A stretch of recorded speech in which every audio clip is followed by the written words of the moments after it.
ఎవడు పడితే వాడికి మొత్తం పెన్ను పేపర్ ఇస్తే వాళ్ళు మొత్తం రాయలేడు, ఏబిసిడీలు మొత్తం రాయలేడు. వాడు కూడా నేను జర్నలిస్ట్ అంటాడు.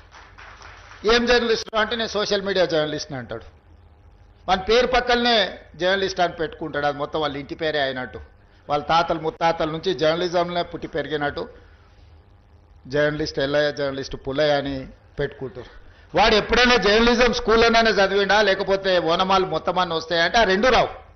జర్నలిజం అక్షరం ముక్క కూడా. ఒకప్పుడు ఈ రాజకీయ పార్టీలు సిద్ధాంతాన్ని పూర్తిగా నమ్మిన కార్డు హోల్డర్స్ అన్న జర్నలిస్ట్గా ఉండేటోళ్ళు, లేకపోతే జర్నలిజం చదివిన వాళ్ళు అన్న జర్నలిస్ట్గా బాధ్యతలు ఇచ్చేవాళ్ళు. వాళ్ళ పనితనాన్ని బట్టి వాళ్ళకు బాధ్యత పెంచేవాళ్ళు. కానీ ఈరోజు అది ఏమీ లేదు.